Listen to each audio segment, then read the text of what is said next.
Assalamualaikum warahmatullahi wabarakatuh.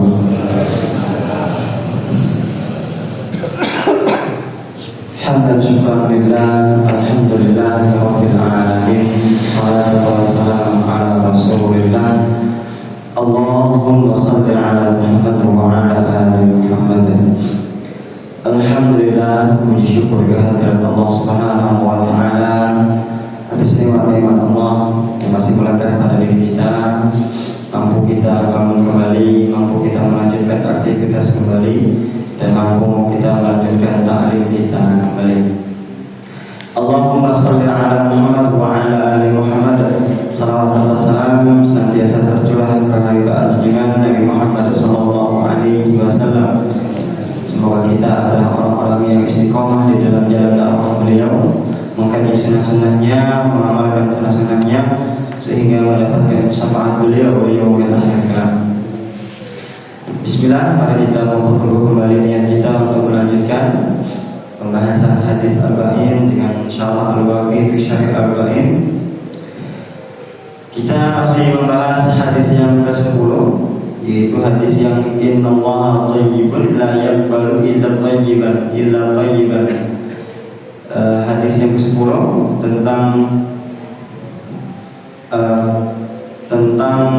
yang baik lagi halal merupakan syarat diterimanya amal. Hari ini kita masuki pembahasan kaifa yakunul amalu maqbulan thayyiban. Bagaimana amal itu diterima, amal itu baik. Dikatakan di sini innaman Allahumma ma yaj'alul amal al-mu'minu thayyiban maqbulan thayyibu mat'amihi wa hilluhu. Sesungguhnya hal yang paling besar yang menjadikan amal seorang mukmin itu baik dan diterima adalah baiknya makanannya dan halalnya makanannya. Wa fil hadisi dalilun ala anna al-amala la yaqbalu illa bi aklil halal. Dan hadis ini menunjukkan bahwasanya menjadi dalil bahwasanya amal itu tidak diterima kecuali seseorang itu memakan sesuatu yang halal, memakan makanan yang halal. Wa anna al-harama yufsidul amala wa yamna'u qubulahu. Dan sesungguhnya sesuatu yang haram merusak amal dan mencegah amal itu diterima oleh Allah Subhanahu wa taala. Li'anna Nabiyya sallallahu alaihi wasallam qala ba'da taqririhi innallaha thayyibun la yaqbalu illa thayyiban wa innallaha amara al-mu'minina bima amara bihi al-mursalina. Karena Nabi sallallahu alaihi wasallam setelah menetapkan bahwasanya Allah itu baik, tidak menerima kecuali yang baik, kemudian beliau bersabda, sesungguhnya Allah Subhanahu wa taala memerintahkan orang-orang beriman dengan apa yang telah diperintahkan kepada para rasul. Maka Allah Subhanahu wa taala berfirman, ya ayyuhar rusul kulu min thayyibati wa'malu shalihan. Wahai para rasul, makanlah kalian dari yang baik-baik dan beramallah kalian dengan amal yang saleh. Wa qala ta'ala, kemudian Allah Subhanahu wa taala dalam ayat lain berfirman, ya ayyuhalladzina amanu kulu min thayyibati ma razaqnakum. Wahai orang-orang yang beriman, makanlah kalian dari yang baik-baik apa yang Allah rezekikan, apa yang telah direzekikan kepada kalian semua.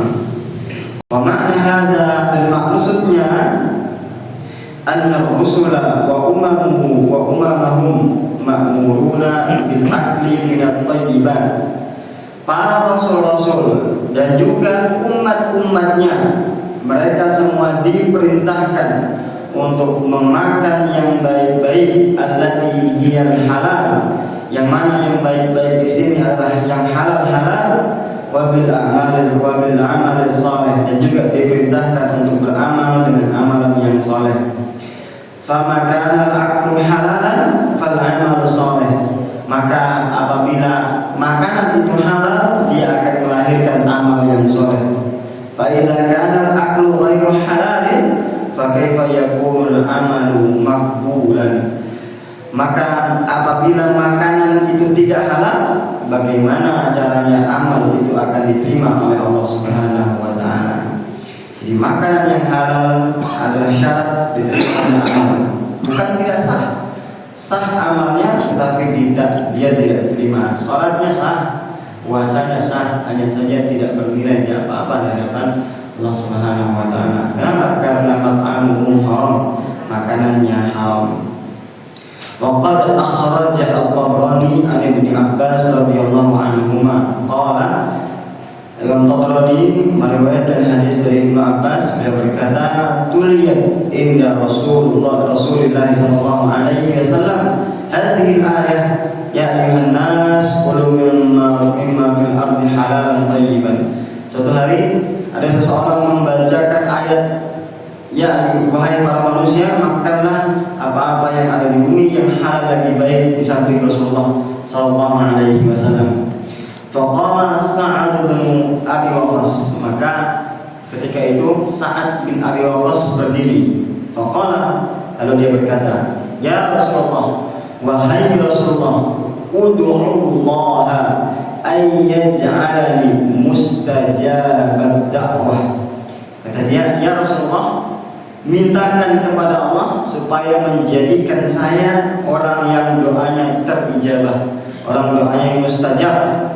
Faqala Nabi sallallahu alaihi wasallam, Nabi sallallahu alaihi wasallam mengatakan, ya Sa'ad, wahai Sa'ad, atib mat'amaka takun mustajabat da'wah. Perbaiki makananmu, maka engkau akan menjadi orang yang mustajab doanya. Maksudnya makan yang baik-baik, makan yang halal-halal, maka doamu akan diistijabah, akan menjadi orang yang istijabah doanya oleh Allah Subhanahu wa taala. Walladzi nafsi Muhammadin biyadihi innal abda la yadhribu luqmatal harama fi jawfiha ma yataqabbalu Allahu minhu amalan 40 yawman. Dan kata Nabi melanjutkan sabdanya, demi zat yang jiwa Muhammad ada di tangannya, sesungguhnya seorang hamba sungguh menyuap atau memasukkan sesuap yang haram di dalam perutnya, sesuap saja yang haram di dalam perutnya dimasukkan, ma yataqabbalallahu minhu amalan 40 yawman.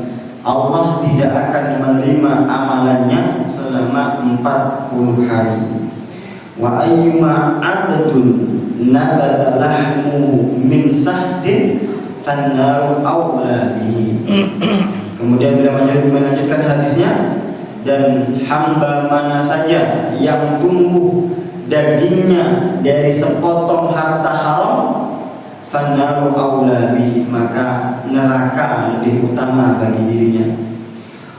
Warawa Abu Yahya Al-Qattan an Mujahid, dan diriwayatkan oleh Abu Yahya Al-Qattan dari Mujahid, Nabi sallallahu alaihi wasallam bersabda, la yaqbalu salatu mri'in fi jawfihi haramun.